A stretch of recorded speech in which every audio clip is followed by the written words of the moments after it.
इथले एक 2-4 कॉन्ट्रॅक्टर होते, इथला एक पंचायत समितीतला कर्मचारी होता. त्यांनी हे सगळं गणित या इथल्या माझ्या आमदारांना सांगितलं. माझे आमदार बसून त्यांनी तो राजारामचा पोरगा त्याला फोन केला. त्याला फोन केल्यानंतर सांगितलं की असं असं एक वडार साहेबांची आत्महत्या झाली आहे आणि मग आपण काय करायचं. तो म्हणला गोपीचंद पळकरचं नाव घ्या. हा म्हणला त्यांचं नाव मला घेता येणार नाही. तर तो म्हणला ठीक आहे, मी माझ्या ईश्वरपूरचा आहे, मी त्यांच्या घरनं फिल्डिंग लावतो. हा कोण म्हणतोय? राजारामचा पोरगा म्हणतोय. बर विषय काय आम्हाला माहितच नाही ना. तर राजारामच्या पोराला हे कळायला पाहिजे, 35 वर्ष तो आमदार आहे. एका आमदाराचं ज्युनियर इंजिनियरकडे काम काय असतं, एवढी जर ह्याला अक्कल नसेल तर यानं महाराष्ट्र कसा चालवला. म्हणून मी नेहमी म्हणतो की हा बेअक्कल माणूस आहे, हा बिंडोक माणूस आहे. हा वारंवार दर 8 दिवसाला सिद्ध करतो की होय मी बिंडोक आहे. अरे आमदाराचं ज्युनियर इंजिनियरकडे काम काय आहे. आमदार फंडाचं पत्र दिलं, कुणाला जातंय? जिल्हा नियोजनला. जिल्हा नियोजन मधले पैसे आले, पत्र कुणाला जातं? जिल्हा नियोजनला. जिल्हा नियोजन कुणाला इकडे देईल? जिल्हा परिषदचं काम असेल पंचायत समितीला, सार्वजनिक बांधकाम विभागाचं काम असेल तर पीडब्ल्यूडीच्या एक्झिक्युटिव्हला.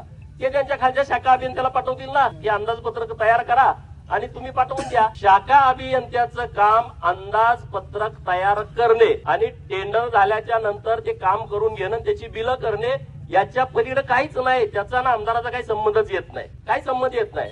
ह्याला अक्कल नको. ह्याला काय करायचंय? गोपीचंद पडळकरला बदनाम करायचंय. अरे गोपीचंद पडळकर काय असाच तयार झालाय का?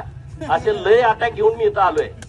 2-2, 3-3 महिने मी अशा प्रकरणामध्ये जेलमध्ये जाऊन आलोय. तुमच्या या प्रस्थापितांच्या सत्ता कारणामध्ये 2-2 महिने जेलमध्ये मी आज पण ते फेस करतो. माझ्यावरती आरोप केले जातात. जतला माणसं पाठवली कशासाठी? गोपीचंद पडळकरनं कुठल्या व्यापाऱ्याकडून वर्गणी घेतली का? त्यामधला एखादा व्यापारी घ्या आणि त्याच्यावरती खंडणीचा गुन्हा दाखल करा. अरे जयंत पाटला, तुझ्यासारखा भिकारी अवलाद गोपीचंद पडळकरची नाही. माझ्या ती धमक आहे कार्यक्रम करायची. तुझ्यासारखी ती अवलाद नाही. तू राजाराम पाटलानं काढलेली अवलाद मला अजिबात वाटत नाही. काहीतरी गडबड असणार आहे एवढ्या खालच्या लेवलला. आता माझा दांडियाचा कार्यक्रम आहे गरबाचा, ये माणसं पाठव. डोळं दिपून जाते तुझं कार्यक्रम बघताना.